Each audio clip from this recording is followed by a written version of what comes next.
na alam ko na ayaw mo na kong makita, wala naman akong magagawa. Magtitiis ako't maghihintay sa'yo.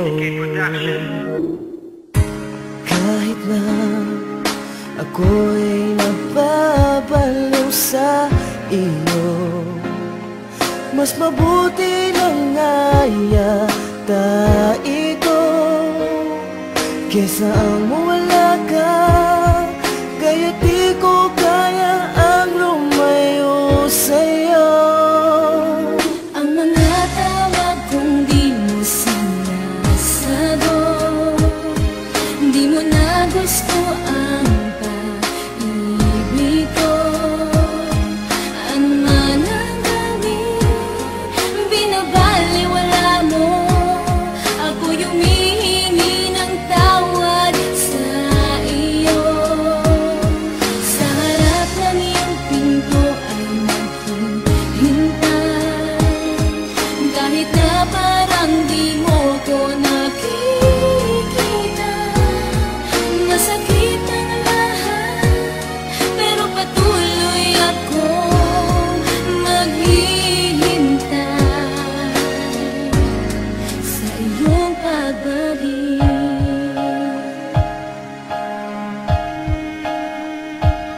Nakaupo't naghihintay, nag-aabang ng iyong tawag. Pagkat nadarama ng puso'y di na mapanatag. Habang nakatingin sa ating dalawang singsing, nagpupulong at tulala na nanaginip ng gising. Hanggang sa tumunog ang aking telepono, boses mo ang narinig at ikinagulat ko. Kinausap mo ako na may ngiti sa iyong labi. Muling nabuo ang dating puso kong nahati. Agad mong sinabihan at dinagatubili na magkita tayong dalawa, wag kang mahuhuli. At madaling ibinigay ang luna ng iyong tirahan. Agarang umalis ng bahay kahit mahirapan ng paa sa kakalakad at sa kakatakbo. Pagod ay titiisin para lang makita ko ang babaeng kay tagal ko nang hinihintay. Huwag kang aalis dyan, malapit na ako sa iyong bahay. Ang mga tawag kong di mo sinasagot, di mo na gusto ang pag-ibig ko. Ano man ang gawin, binabaliwala mo. Ako yung humihingi ng tawad sa iyo.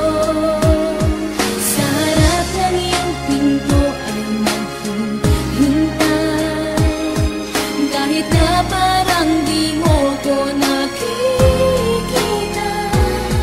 Masakit ang lahat, pero patuloy akong maghihintay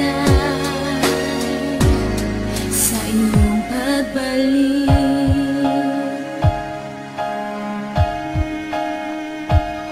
Ngayon ako'y nandito na sa tapat ng iyong pinto. Isang krimen ng bumungad at ako'y napahinto. Nagwala at sumigaw, hinarangan ng pulis. Binitbit palabas at ako'y pinaalis. Galit ay di matiis, denial ng telepono. Nagbabaka sakali na meron pang sumagot nito. Ngunit wala na, pagkat ang lagay mo ay critical. Biglang pinasok ang iyong bahay ng isang kriminal. Ang akala mo'y ako, mga mata ay tinitigan. Di nagdalawa ang isip, ang buhay mo'y kinitilan. Di mapigil ang luha nitong aking mga mata. Nang gigigil sa nangyari, nais kong makita ka. Paulit-ulit na denial ang iyong numero. Galit na galit habang hawak ang telepono. Ngunit di mo na sinasagot ang aking mga tawag. Di ko man lang nasabi sa iyo na patawad. Ang mga tawag